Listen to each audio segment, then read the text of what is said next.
Terima kasih Anda masih di Kompas Siang. Saudara, dua kelompok besar dari buruh dan mahasiswa menggelar unjuk rasa di depan gedung DPR, menyuarakan sejumlah tuntutan.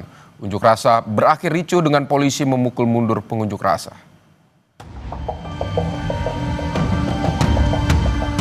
Aksi yang berlangsung pada Kamis kemarin diikuti peserta demo dari buruh dan juga mahasiswa. Massa buruh datang dari sejumlah wilayah di sekitar Jakarta, seperti Karawang, Bogor, Bekasi, Depok, dan Tangerang. Massa buruh mengusung isu utama penghapusan sistem outsourcing dan juga tolak upah murah. Buruh juga menuntut kenaikan upah minimum tahun 2026 sebesar 8,5 sampai 10,5%. Untuk mengamankan unjuk rasa di depan gedung DPR, sebanyak 4.969 personel gabungan diterjunkan.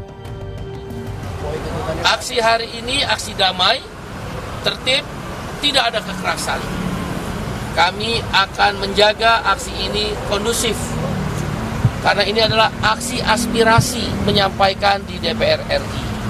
Tuntutannya ada 6 isu. Yang pertama, kami beri nama gerakan Hostum, hapus outsourcing, tolak upah murah. Pelaksanaan pelayanan pengamanan aksi ini berjalan dengan humanis, berjalan dengan aman dan tertib.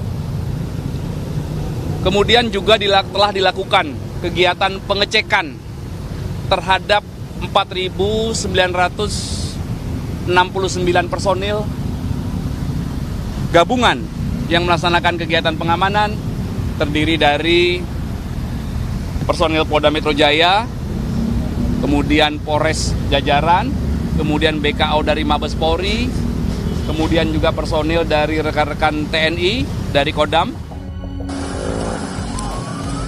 Namun, jelang malam, aksi demonstrasi berujung ricuh. Pendemo dipukul mundur polisi ke sejumlah titik di sekitaran Senayan. Meski telah dipukul mundur, namun sejumlah pendemo sempat bertahan di kawasan Jalan Asia Afrika Senayan pada Kamis malam. Polisi meminta pendemo membubarkan diri dengan tertib. Pendemo mengabaikan peringatan pembubaran, sehingga polisi terpaksa mendorong mereka membubarkan diri. Salah satunya di kawasan Jalan Asia Afrika Senayan, Jakarta. Polisi juga membubarkan pendemo yang berada tak jauh dari pusat perbelanjaan. Akibatnya, arus lalu lintas di persimpangan Pintu Senayan dan Jalan Asia Afrika terhambat pada Kamis malam. Di sisi lain, di dalam gedung DPR, situasinya lenggang. Hal itu buntut dari adanya surat edaran dari Sekretariat Jenderal DPR tentang imbauan work from home atau WFH. Surat edaran menyebut penyesuaian pembagian sistem kerja work from office dan work from home pada tanggal 28 Agustus 2025 bagi pegawai Sekretariat Jenderal DPR RI. Salah satu poinnya, pegawai yang tidak memiliki penugasan langsung dan diberikan fleksibilitas untuk melaksanakan tugas kedinasan dari kediaman. Sementara Istana melalui Menteri Sekretaris Negara, Prasetyo Hadi, merespon aksi unjuk rasa di sekitar gedung DPR. Mensesnek bilang, masyarakat punya hak untuk menyampaikan aspirasi dan dipersilahkan disampaikan dengan cara apapun. Namun, penyampaian aspirasi sebaiknya tidak sampai mengganggu fasilitas umum. Pertama-tama tentu sekali lagi kami atas nama pemerintah menghormati segala bentuk penyampaian aspirasi. Dalam hal ini kemarin tanggal 25 dan tanggal 28 hari ini menyampaikan aspirasi. Tentu kita menghormati, kalaupun melalui cara penyampaian aspirasi demo itu juga tidak masalah. Yang penting semangatnya kami semua berharap untuk kemudian tidak menimbulkan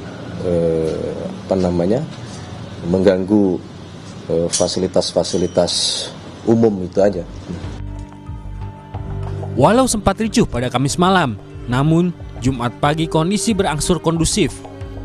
Sebelumnya, aksi serupa juga pernah terjadi pada 25 Agustus lalu. Masa protes kenaikan gaji DPR, termasuk juga tunjangan anggota DPR yang dinilai fantastis. Tim Liputan, Kompas TV. Saudara, Polda Metro Jaya membebaskan sejumlah orang yang ditangkap pada aksi demo 28 Agustus kemarin.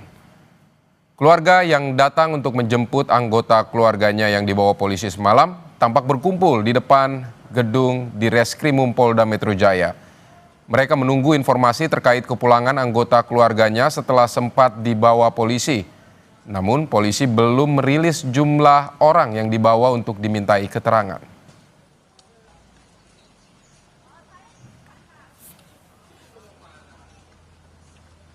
Saudara, pasca demo sejumlah orang dibawa ke Polda Metro Jaya untuk dimintai keterangan dan untuk memantau kondisi terkini.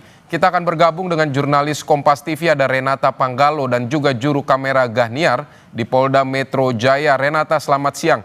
Jadi sudah berapa orang yang dipulangkan dan apa yang harus dibawa oleh keluarga yang ingin membawa pulang anggota keluarganya? Iya, Vidi, kami masih menunggu rilis resmi dari polisi terkait dengan berapa orang sebenarnya yang diringkus pada saat demonstrasi 28 Agustus kemarin dan berapa banyak dan siapa saja, apakah ini kalangan dewasa saja atau sebenarnya ada pelajar juga. Dan kalau yang kami pantau memang dari pihak keluarga maupun kerabat ini cukup kebingungan ya, mengeluhkan kesulitan untuk mengetahui informasi terkait bagaimana kemudian proses pembebasan ini. Mereka pun bahkan ada yang mengaku sudah berkeliling ke beberapa polsek untuk menanyakan kepastian dari keberadaan anak mereka ataupun kerabat mereka. Dan baru saja kemudian ia mengetahui dan datang langsung ke Polda Metro Jaya untuk kemudian mengurus pemulangan atau pembebasan dari anak ataupun kerabat mereka. Dan kalau yang kami lihat memang sebenarnya ini proses pemulangannya juga masih menunggu keterangan resmi dari pihak kepolisian karena biasanya proses penahanan ini tentu sudah dilakukan beberapa tahapan sebelum akhirnya polisi memutuskan untuk menahan atau meringkus peserta aksi demonstrasi yang kemarin.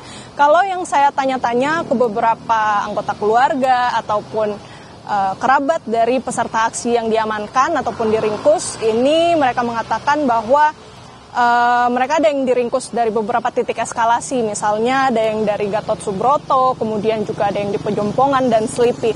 Jadi kami masih menunggu sebenarnya tahapan-tahapan apa yang dilakukan oleh polisi, apa yang kemudian menyebabkan mereka harus ditahan dan apakah ada eskalasi lebih lanjut, apakah ada penetapan tersangka atau seperti apa sebenarnya proses penahanan ini ataupun peringkusan ini. Kalau dari berkaca dari beberapa peristiwa yang terjadi, misalnya pada tanggal 25 Agustus lalu, beberapa peserta aksi ini juga sempat diringkus, ada total sebanyak 351 orang, dan juga ada sebagian yang sudah dibebaskan berdasarkan keterangan dari polisi. Rinciannya ada 155 orang dewasa, sementara 196 orang lainnya ini dari kalangan anak-anak. Kalau yang saya saksikan juga, kalau yang hari ini memang mereka datang dari berbagai kalangan. Ada yang dari orang dewasa, kemudian ada yang dari pelajar, dan mereka dijemput langsung oleh orang tua ataupun kerabat mereka. Namun mereka ya pada saat datang mengeluhkan kesulitan terkait dengan informasi keberadaan dari anak mereka. Ada yang juga sempat mengaku, saya sempat mewawancarai salah satu peserta aksi yang ditahan yang kemudian juga akhirnya dibebaskan. Ia mengatakan bahwa meskipun ditahan, ia tidak mendapatkan intimidasi dan tetap diberi makan 3 kali sehari. Jadi memang kalau dari kondisi mereka, beberapa memang ada yang luka-luka, namun yang lainnya ini bisa dikatakan keluar dalam kondisi selamat begitu ya pada saat bertemu dengan anggota keluarganya. Jadi kami masih menunggu rilis resmi dari polisi terkait dengan alasan penahanan, kemudian tahapan-tahapan apa yang sudah dilakukan dan berapa sebenarnya orang-orang yang kemudian ditahan buntut dari eskalasi aksi demonstrasi pada tanggal 28 Agustus lalu. Video. Baik, Renata Panggalo, terima kasih untuk laporan Anda dari Polda Metro Jaya. Saudara, usai jeda akan ada informasi harga beras di tingkat pedagang di Gorontalo mencapai Rp17.000 per kilogram. Harga beras yang masih mahal membuat tidak sedikit warga yang mengurangi pembelian.